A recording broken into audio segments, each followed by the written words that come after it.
Magandang araw mga langga. Ayan po ang aking newly hatch na naman.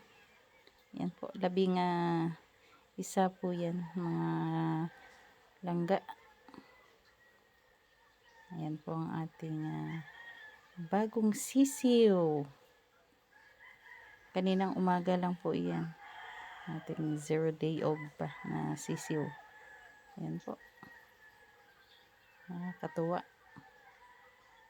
Yan ay ating inahin po talaga ng papisan yan mga langga. Hindi natin ginamitan ng incubator yan. Ayan ang kanyang inahin.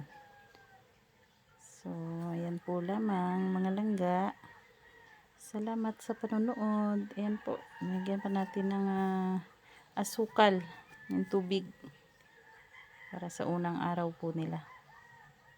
Para makainom yung ating mga bagong sisiw.